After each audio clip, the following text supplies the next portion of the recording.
You got to be hungry.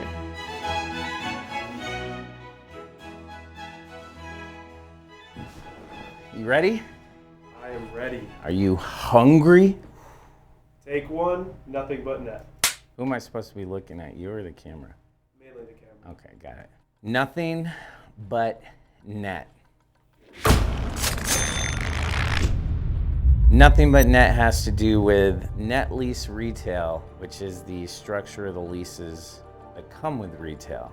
So when you see all these shopping centers with low management and low maintenance. So if you're somebody that is not necessarily a sophisticated property manager, but you want to invest in these types of properties, you can have the ability to own these properties where the tenants take care of a lot more of the property responsibilities. You can be a hands-off investor, and the tenants that you're working with, these credit-rated tenants, the ones that you see across the country, the Starbucks, the Chipotle, the Raising Cane's, the Dutch Bros, all those guys of the world, even up to the big boxes like the Walmarts and the Targets and all that. They're all triple net leases. We're good to sign your contract. We want you to We're not sign our We're not contract. signing. I have red lines going back to. I get it, but yeah. once we get to the point where it's about ready for signature, we have 4 deals that we bid for them already, and we need a little goodwill. We haven't gotten a yes or no. Maybe have them approve my couple, 2, 3, 4 bids so that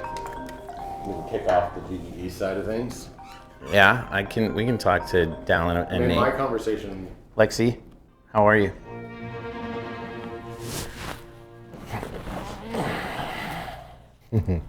I am the CFO for Hungry Investments. I control the debt and the equity and the capital raising in regards to our projects. We're working with Dutch Brothers. We have expansion plans to grow 200 Dutch Brothers in the next 60 months. That's 40 per year.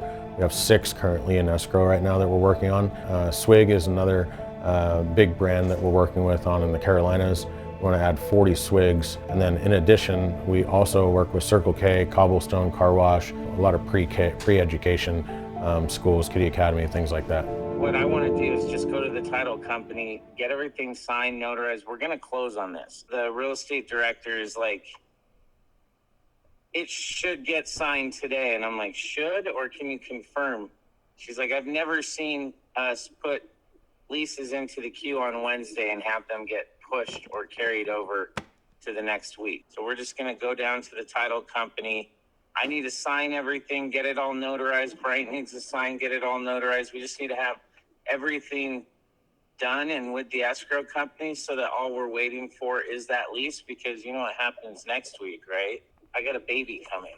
That's right. I'm not signing anything next week. I had that parameter in my mind. It's like, it's Chipotle's fault.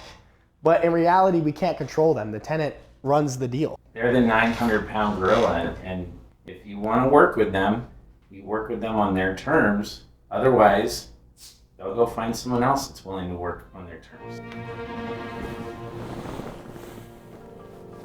Armando Delgado. Morning. I do acquisitions as well as tenant coordination for Hungry Investments. Yeah, my job description, even though it is acquisitions and tenant coordination, it really boils down to firefighting. Constantly figuring out how to solve problems in a number of situations. The biggest hurdles that we have run into and continue to run into is understanding what the city wants. We'll underwrite it in a sense of, okay, this is a fit for a certain tenant we're working with, pricing makes sense based on what we can exit back end. And that's just the front end of the battle before really putting it under contract. Then once we put it under contract, our biggest hurdle is going to be city approvals. What does the actual building look like? What is the orientation? Is it gonna impact certain traffic flow, and does it compete with any other users in the shopping center that pre-exist? It's a lot of politicking, and I think Christian could talk to that a lot. He has been having to wear so many hats recently. It's crazy. Does Dairy Queen have to have a drive-through, or can they do it without it? Swig wants to be there, so that's why we're interested in pursuing that other pad. So if, there's only one, we're only gonna get one drive-through, so I'll work with you guys on who we think that should be. If we buy a property that's on a corner, there's two streets. So by ordinance, they will allow us to have 2 standalone drive-throughs. And then depending on what's already been approved, we have to go through the process of modifying it or getting it changed.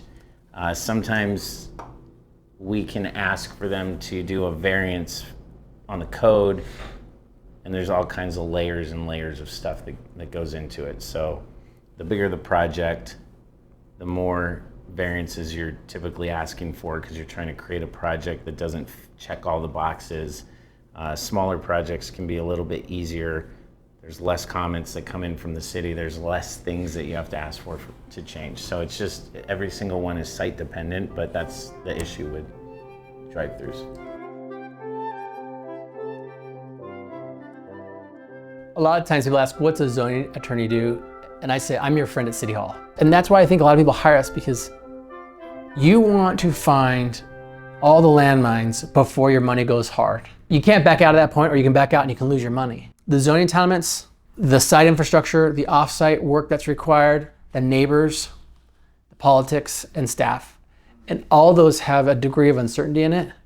Our job is sort of clarify and remove uncertainties, so that way you have the confidence to embark on a 9-month process that's going to spend $300,000-$400,000 before you even get to a yes vote. It's a lot of risk. It's a lot of risk.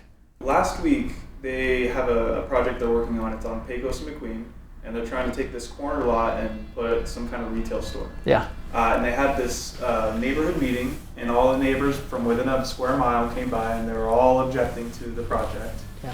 How do you deal with those situations?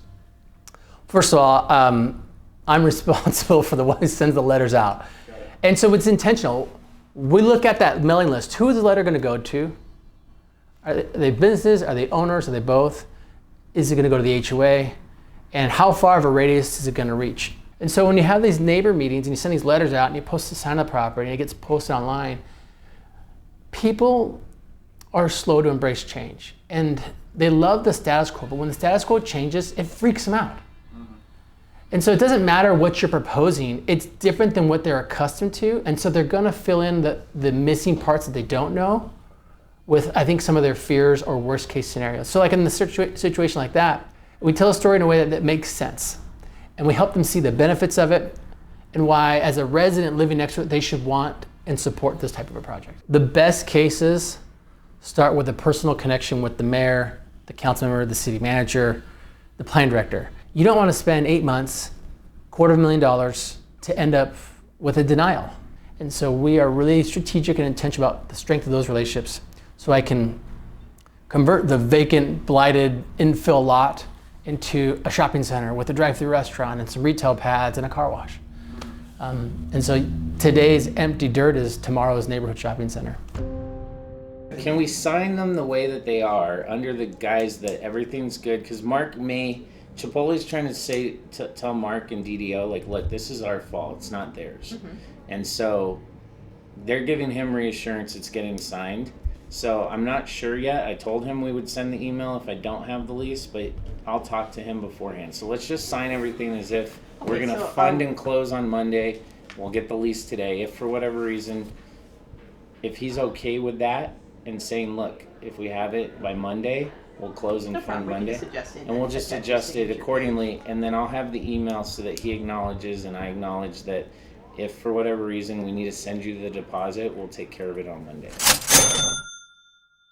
I'm trying to get her on the phone, and I needed to confirm, like, what is the absolute latest that you guys can send the funds so that we can fund and record today? 4 p.m. I said, okay, then I need a phone call back before 4 p.m. A phone call after 4 p.m., don't give it to me because it's useless to me. Because if it doesn't get funded today, then we have bigger problems. We have an amendment, an extension, all the loan docs need to be reworked, the purchase price changes, all that stuff. You can talk to the guy about that. No, I already talked to both.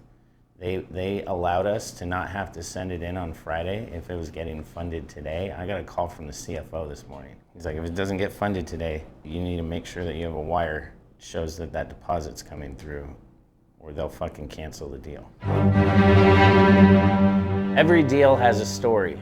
The people, the pressure, the timing.